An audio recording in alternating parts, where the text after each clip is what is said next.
चलिए यहाँ देखिए नया चैप्टर चालू करते हैं। भूगोल क्या है?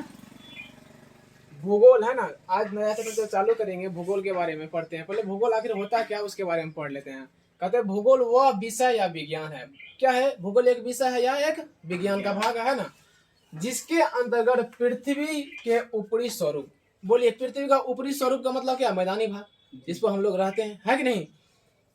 पृथ्वी की संरचना और उसके प्राकृतिक भागों अथवा पृथ्वी में पाए जाने वाले खनिज तत्वों के बारे में अध्ययन करते हैं, है कि नहीं। बोलिए अभी पृथ्वी में क्या क्या चीज है। देखिए जितना भी ये पृथ्वी के अंदर में खनिज क्या है, वो सब खनिज है। क्या है? पृथ्वी के अंदर में जो भी हम निकालेंगे क्या कहेंगे उसको? खाद्यान्न से जो भी चीज निकाल, जैसे पेट्रोल हो गया, कोयला हो गया, है ना। उसके बाद जो और सारा जो लोहा निकालते हैं ना, तांबा निकालते हैं, सब कहाँ से निकलता है? बोलिए यही पृथ्वी के गर्भ से निकलता है। उसी को हम क्या कहेंगे? बोलिए खाद्यान्न कहेंगे, उसी को खनिज तत्व कहेंगे। तो यही कहते हैं कि भूगोल वह विषय या विज्ञान है जिसके अंतर्गत पृथ्वी के ऊपरी स्वरूप। क्या पढ़ते हैं? बोलिए पृथ्वी के ऊपरी स्वरूप। यानी ऊपरी स्वरूप में क्या होता है? बोलिए हम लोग का क्या करते हैं? खेती करते हैं ना। खेती करते, विभिन्न प्रकार की खेती कर लेते हैं। उसमें पृथ्वी की संरचना, पृथ्वी का कैसा क्या बनावट है, और उसके प्राकृतिक भागों, प्राकृतिक भाग का मतलब बोलिए जो अपना वन है, वन है ना, वन है, वन जीव है, जितना भी चीज है, जितना यानी जो छोटे छोटे जीव भगवान के द्वारा बनाए गए हैं ना, उसको क्या कहेंगे? बोलिए प्राकृतिक भाग। पृथ्वी के अंदर में यानी पृथ्वी में पाए जाने वाले खनिज तत्वों के बारे में अध्ययन करते हैं। जैसे अभी देखिए पहाड़, पहाड़ के बारे में पढ़ेंगे तो किस विषय में, किस में पढ़ेंगे? बोलिए भूगोल में। महादेश में भी पढ़ेंगे, क्या करेंगे? जो देश है, नगर है, नदी है, समुद्र है, झील है, वन है, कोयला है, पेट्रोल आदि हम किस में पढ़ेंगे? बोलिए ये सब ये भूगोल के अंतर्गत हम पढ़ेंगे। जो भूगोल में आखिर ये पेट्रोल कैसे निकलता है, कोयला कैसे बना, ये झील है, वन है, समुद्र है, सब इसी विषय में पढ़ते हैं, भूगोल में पढ़ते हैं। देखिए भूगोल को अंग्रेजी में जियोग्राफी कहते हैं। क्या कहते हैं? बोलिए जियोग्राफी। जियोग्राफी कितने शब्द से बने हैं? दो शब्द से बने थे, दो खंड से बने थे। पहला क्या? बोलिए जियोग्राफी कहता है कि ग्रीक भाषा का शब्द है। किसका? ग्रीक भाषा का। अभी देखिए हम कहेंगे आखिर ये जियोग्राफी ही क्यों पढ़ा? भूगोल का और कुछ नाम पड़ता है ना इंग्लिश में। ये भूगोल को जो इंग्लिश में हम लोग जियोग्राफी कहते हैं, इसको ये भाषा कहाँ से है? ये ग्रीक भाषा है। कौन सा भाषा है? कहिएगा ये ग्रीक भाषा ही क्यों है? क्योंकि इसको जो इन्होंने शब्द दिया ना, वो क्या है? बोलिए इरेटोस्थेनेज। कौन है? इरेटोस्थेनेज। ये ग्रीक भाषी थे। ये कौन से भाषी थे? ग्रीक भाषी थे, इसीलिए ग्रीक भाषा शब्द कहेंगे। कहेगा कि ये जियोग्राफी जो है ग्रीक भाषा ही क्यों है? क्या कहेगा? इसका जो नामकरण किया ना, वो कहाँ के थे? बोलिए ग्रीक भाषी वैज्ञानिक थे। कौन थे ये?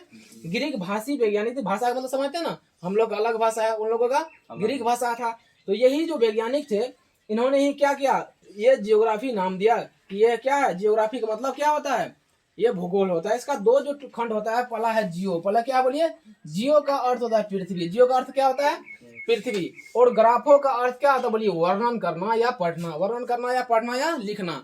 अभी ग्राफिक मतलब क्या होता है? ग्राफो का मतलब वर्णन करना, लिखना या पढ़ना, यानी पृथ्वी का वर्णन करना होता है। जिस विषय में हम कहेंगे, जिस विषय में हम पृथ्वी के बारे में वर्णन करेंगे, उसी को क्या कहेंगे? भूगोल कहेंगे। उसी को क्या कहेंगे? अगर शॉर्ट में अगर कोई पूछे तो कहेंगे पृथ्वी के बारे में जिसमें हम अध्ययन करते हैं, जिस पृथ्वी के बारे में हम जिस विषय में पढ़ते हैं, उसको हम क्या कहेंगे? बोलिए भूगोल कहते हैं। आसान भाषा में कहता है भूगोल का पिता जो है ना, इरेटोस्थेनीज है, और हिकेटियस का भी कहा जाता है। हिकेटियस को भी कहते हैं और इसको भी कहते हैं ना। ये दो किसी किसी किताब में ये लिखा है, किसी किताब में ये लिखा है, तो आप दोनों का नाम रखेंगे। अगर ये ऑप्शन में आएगा तो ठीक है, नहीं तो ये भी आपका काम चल जाएगा। ये हम भूगोल के बारे में पढ़ाए। अभी देखिए भूगोल का जो हम आगे में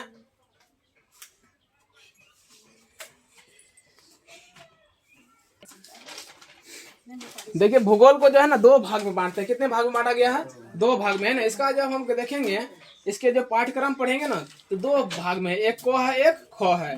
ख भाग में देखिए, क भाग में कितना है? कहता है भारत संसाधन एवं उपयोग, कृषि हो गया, निर्माण उद्योग हो गया, परिवहन, संचार एवं व्यापार। क्या रहा? बिहार, कृषि, बिहार के बारे में पढ़ेंगे। फिर उसके बाद मानचित्र। मानचित्र का मतलब आप लोग समझते हैं, नक्शा जिसको कहते हैं ना, नक्शा के बारे में पढ़ेंगे। उसके बाद खंड ख में जो है, उसके बारे में हम पढ़ेंगे आपदा प्रबंधन, है ना। कैसे बाढ़ आता है, कैसे भूकंप आता है, भूकंप को किस मशीन से हम लोग मापते हैं ना, इसके बारे में पढ़ेंगे। लेकिन पहला जो खंड को है, क्या है? संसाधन एवं उपयोग। अभी इसके बारे में पहले पढ़ेंगे। देखिए ये जो खंड क का जो है ना, पहला नंबर जो है खंड क का, भारत संसाधन एवं उपयोग। बोलिए इसमें हम किसके बारे में हमेशा पढ़ते रहेंगे? बोलिए संसाधन। किसके बारे में? संसाधन। अभी कहेंगे आप संसाधन किसको कहते हैं? अभी हम कहेंगे कि हमको अगर किसी कॉपी पे लिखना है तो बोलिए हमको पहले क्या चाहिए? कलम चाहिए। बिना कलम को तो हम नहीं लिख पाएंगे। ये क्या है? बोलिए संसाधन। ये क्या है? संसाधन है। फिर कहेंगे हमको ये अपना लॉक है, हमको बिना चाबी का लॉक लग जाएगा? ये चाबी क्या है? एक संसाधन है ना। अगर हमको मान लीजिए यहाँ से दिल्ली जाना है, पैदल तो नहीं जा पाएंगे, क्या चाहिए? बोलिए या तो गाड़ी चाहिए। कोई गाड़ी क्या है? बोलिए संसाधन है। तो जो चीज से हम क्या करेंगे, कोई काम उपयोग करके, कोई भी काम हम कोई सामान से, कोई जो वस्तु से हम क्या करेंगे, अपना काम आसानी से कर लें, वो हम क्या कहेंगे? संसाधन कहेंगे। अभी देखिए इसमें इसको हम कैसे भाषा के रूप में प्रयुक्त करते हैं। कहता है कि संसाधन को परिभाषित कीजिए, है ना। कहता प्रकृति द्वारा प्राप्त सभी वस्तुएं। बोलिए जितना भी वस्तु है कौन दिया? हम लोग बनाए हैं कि कुछ प्रकृति सब दिया है? बताइए। प्रकृति दिया है। हम लोग जन्म लिए हैं, कुछ बनाए नहीं ना। पहले जो भगवान दिया है उसको हम विभिन्न तरह से उपयोग किए हैं, किए है ना। हम लोग जन्म लिए हैं तो क्या कुछ लेकर आए थे वहां से? नहीं ना। तो वही कि हम लोग कुछ नहीं किए हैं, ये सभी प्रकृति ने दिया है। कौन दिया है? बोलिए प्रकृति द्वारा प्राप्त सभी वस्तुएं जिससे मानव अपनी तकनीक, कुशलता, ज्ञान एवं सामर्थ्य के अनुसार परिणत कर अपने दैनिक और सामाजिक कार्यों में प्रयोग कर जीवन यापन करता है, संसाधन कहलाता है। अभी बताए ना वही गप कि मान लीजिए हमको कहीं जाना है तो उसका उपयोग करेंगे तब ना हम जा पाएंगे। अभी मान लीजिए साइकिल है, हम कहेंगे साइकिल है लेकिन हम चला नहीं पाएंगे, उसका उपयोग करेंगे तब ना हम पहुंचेंगे वहां पे। फिर कहिएगा हम मेरे पास 4 व्हीलर है लेकिन हम जब तक चलाएंगे नहीं तब तक जाएंगे कहीं पे? उसका प्रयोग करने के लिए सीखेंगे, है ना। उसको बनाया हमने, है ना, तभी ना 4 व्हीलर बना। अभी शुरू से हम लेते हैं। पहले लोग क्या किया, जब आदि मानव था पहले अपना नाखून का प्रयोग करता था ले लेकर। जब नाखून का प्रयोग किया उसके बाद धीरे धीरे लकड़ी का प्रयोग करने लगा, हथियार के रूप में किया नहीं किया। फिर उसके बाद कहा पत्थर का करने लगा, है ना। पत्थर के बाद क्या कहा कि लोहा का खोज हो गया। क्या किया उन्होंने? लोहा देख लिया, लोहा का बनाया, हथियार बनाया कि नहीं बनाया। आज देखिए इसी लोहा से दुनिया चल रहा है, चल रहा है नहीं चल रहा है। इसी से साइकिल रे, इसी से कार, इसी से मोटरसाइकिल, है ना, इसी से ट्रक, इसी से रेल, इसी से हवाई जहाज, इसी से फलना चलना, सब होता है कि नहीं होता है? बोलिए लोहा से ही क्या हो गया? बोलिए सब कुछ हो गया कि नहीं हो गया। पहले लोग के पास ज्ञान का कमी था। किसका कमी था? बोलिए ज्ञान का कमी था, है ना। जब ज्ञान का कमी था, आज देखिए इतना ज्ञान हो गया, इतना तकनीक बढ़ गया है, इतना वैज्ञानिक ने शोध कर लिया कि आजकल एक छोटा सा सामान का खोज करके इतना बहुत सारा काम निकाल देते नहीं निकालते हैं। तो वही कदम, उस समय में लोगों के पास तो सभी चीज था लेकिन क्या नहीं था? बोलिए ज्ञान नहीं था। उसके पास कारीगर नहीं था, उसके पास तकनीक नहीं था, इसीलिए वो सब सामान रह गया, वस्तु रह गया। आज जैसे जैसे हम देखते हैं हम लोग का ज्ञान होते गया, हम लोग ज्यादा विकसित करते गए, तो आज क्या है, छोटा सामान को भी हम लोग क्या करते हैं? यूज कर लेते हैं। करते हैं कि नहीं करते हैं? पहले का लोग ये नहीं समझता था कि चावल कैसे उपजाएंगे, चावल कैसे बनेगा, गेहूं कैसे बनेगा, है ना, उपजेगा। तो बोलिए धीरे धीरे तकनीक बढ़ाता हो ना, धीरे धीरे क्या आया? बोलिए तकनीक आया। उसके बाद लोग कुशल हो गया, हाँ इस प्रकार करेंगे। अभी आप मान लीजिए आज एक चित्र बनाए, उसको थोड़ा सा बनाए, गड़बड़ हो गया। फिर 2 बार बनाए, सही हुआ। 3 बार बनाए और सही हुआ। बोलिए उसमें आप क्या हो गए? कुशलता प्राप्त कर लिए। किसे क्या कर लिया? कुशलता प्राप्त कर लिया ना। उसके बारे में आपको ज्ञान बढ़िया से प्राप्त हो गया कि नहीं हो गया? समर्थ के अनुसार परिणत कर, यानी प्रयोग कर, है ना। परिणत मतलब क्या हो गया? प्रयोग कर अपने दैनिक जीवन बोलिए जो भी काम करते हैं क्या हो गया? वही ना दैनिक जीवन है। और सामाजिक कार्य, बोलिए समाज में हम सिर्फ करेंगे कि बहुत लोग भी करते हैं, तो सामाजिक कार्य में प्रयोग कर अपना जीवन यापन करेंगे, उसी क्या कहेंगे? बोलिए संसाधन करेंगे, उसी क्या कहेंगे? अब देखिए एक प्रसिद्ध भूगोलविद है जिमरमैन। कौन है ये? जिमरमैन ने कहा कि संसाधन होते नहीं बल्कि बनते हैं। बल्कि क्या होते हैं? बनते हैं। कहेंगे कैसे? अभी मान लीजिए लोहा हम रख दिए, है ना, क्या रख दिए? बोलिए लोहा का ये गोला रख दिए, है ना। हमको लोहा का गोला मिल गया। क्या मिल गया? लोहा का गोला मिल गया। हम कहेंगे इस लोहा का क्या करेंगे? समझे ना रहा है। जब तक हमको ये तकनीक नहीं होगा, कुशल नहीं होगा, हम ज्ञान नहीं होगा, तब हम उसको उपयोग कर पाएंगे। तो उन्होंने क्या किया? तो वही कहा संसाधन आपके पास तो संसाधन है लेकिन आप बनाएंगे उसको तब ना, बनाएंगे उसको तब ना। तो ये जिमरमैन देखिए सही कहा कि संसाधन नहीं होते हैं बल्कि उसको क्या करते हैं? हम बनाते हैं। क्या करते हैं? बनाते हैं। अभी लोहा का कोई कहेगा कि कोई वैज्ञानिक होगा, नहीं चलो दिमाग लगाते हैं तो साइकिल बन गया। कहा कि चलो साइकिल बना देते हैं, चक्का नच गया, है ना, साइकिल बन गया। फिर कहा कोई नहीं इसका साइकिल तो बन गया, हम अब की बार कार का आविष्कार करेंगे, चलो कार बना दिए, है ना। ये कुछ अलग तरह का कार है, मेरा डिजाइन का कार है ना। तो कार बना दिया। कि कोई कहा कि नहीं लोहा तो है, आज हम ट्रेन बनाते हैं। क्या बनाते हैं? ट्रेन बनाते हैं, ये हो गया खिड़की, है ना।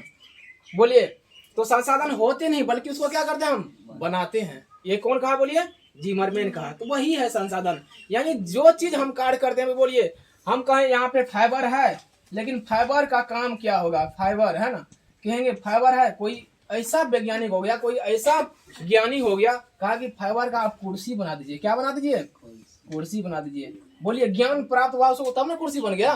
फाइबर है, क्या फाइबर है तो आप टीवी में प्रयोग करिए, करिए कि नहीं करिए। जब कब हुआ बोलिए, जब तकनीक हुआ और कुशल हुआ और ज्ञान प्राप्त हुआ, तभी नहीं कर पाते हैं। हमारे भगवान ने जो चीज दिए सब चीज वो क्या है, वो एक वस्तु है, लेकिन उसको जो हम प्रयोग कर लिए, अपने दैनिक जीवन में उपयोग कर लिए, उसी को क्या कहेंगे, संसाधन कहेंगे। उसी को क्या कहेंगे, संसाधन कहेंगे।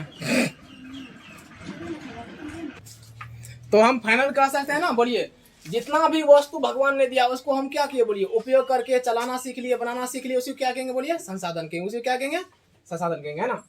तो बोलिए, प्रकृति द्वारा प्राप्त सभी वस्तुएं जिसे मानव अपनी तकनीक, कुशलता, ज्ञान एवं समर्थ के अनुसार परिणत कर अपने दैनिक जीवन और सामाजिक कार्यों में प्रयोग कर जीवन यापन करता है, उसे क्या कहेंगे, संसाधन कहते हैं, है ना। जिमरमैन ने क्या कहा, संसाधन होते नहीं बल्कि बनते हैं। क्या करते हैं, बनते हैं। अभी कई हम एग्जांपल देके बताए, लोहा है ना, लोहा का मान लीजिए आपको कोई हथियारे बनाना है, लोहा का गोला है रखा हुआ, लेकिन हथियार बनाने के लिए जानेंगे नहीं तो क्या बन पाएगा। तो यही का तकनीक, कुशल और ज्ञान होना चाहिए उसके लिए।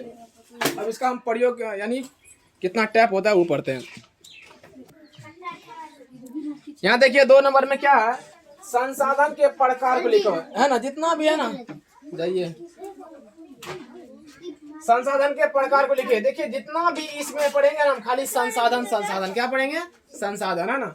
तो कहता है कि संसाधन 2 प्रकार के हम पहले देखेंगे, एक होता है प्राकृतिक, एक होता है मानवीय संसाधन, है ना। प्राकृतिक मतलब जिन्होंने भगवान बना दिया ना, उसको क्या कहेंगे, बोलिए, ये प्राकृतिक कहेंगे। जो मानव ने बनाया उसे क्या कहेंगे, बोलिए, मानवीय कहेंगे। अब कुछ एक आधार भी है जिसके आधार पे हम क्या करते हैं, संसाधनों को और अलग तरह से हम विभाजित करते हैं। तो कहता है संसाधनों के वर्गीकरण के निम्नलिखित आधार है ना। देखिए, उत्पत्ति के आधार पर, उत्पत्ति का मतलब क्या होता है, बोलिए, उत्पन्न करना, है ना। उत्पत्ति मतलब क्या होता है, उत्पन्न हुआ। अभी बोलिए, जेब और अजेब, जेब और अजेब, यहाँ सभी समझो। पहले उत्पत्ति के आधार पर अगर हम पढ़ते हैं, उत्पत्ति होता है। अभी बोलिए, जेब है और क्या है, अजेब। जेब में जो हम जीवित है ना उसके बारे में पढ़ेंगे। अजेब में जो क्या है, निर्जीव है, उसके बारे में इसमें पढ़ेंगे, अजेब में, है ना। जो भी जीव सजीव है उसके वो किसमें पढ़ेंगे, बोलिए, जेब में। निर्जीव वस्तु या निर्जीव पदार्थ को किसमें अध्ययन करेंगे, बोलिए, अजेब में। अब उपयोगिता के आधार पर नवीकरणीय और अनवीकरणीय, ये आपको बहुत डिटेल्स में पढ़ना है, इससे काफी सारा क्वेश्चन आता है ना, इसको डिटेल्स में काफी पढ़ाएंगे। अब है स्वामित्व के आधार पर व्यक्तिगत, सामुदायिक, राष्ट्रीय और अंतर्राष्ट्रीय। बोलिए, आपको पढ़ाए थे व्यक्तिगत, अर्थशास्त्र आपको पढ़ चुके ना, उसमें व्यक्तिगत भी पढ़ाए थे, सामुदायिक भी पढ़ाए थे, राष्ट्रीय और अंतर्राष्ट्रीय सबके बारे में पढ़ाए थे ना। तो वही है, यहाँ पे देखेंगे कि हम संसाधनों को कितने भाग में बांट दिए, तो इतना भाग में बांटते हैं। तो अगर आपको एग्जाम में किएगा तो संसाधन के कितने प्रकार होते हैं, तो आप ये लिखेंगे, है ना। अगर कह देगा उत्पत्ति के आधार पर संसाधन के कितने प्रकार होते हैं, तो क्या कहेंगे, बोलिए। देखिए यहाँ पे उत्पत्ति के आधार पर संसाधन कितने प्रकार होते हैं, 2 प्रकार के। कौन कौन, जेब और अजेब, जेब और अजेब। तो ये है। कहेगा उपयोगिता के आधार पर संसाधन कितने प्रकार होते हैं, ये भी 2, नवीकरणीय और अविनवीकरणीय। लेकिन कहेगा स्वामित्व के आधार पर कितने प्रकार होते हैं, कितना होता है, बोलिए, 4। तो ये सबका अलग अलग यहाँ पे हम अभी लिखाएंगे।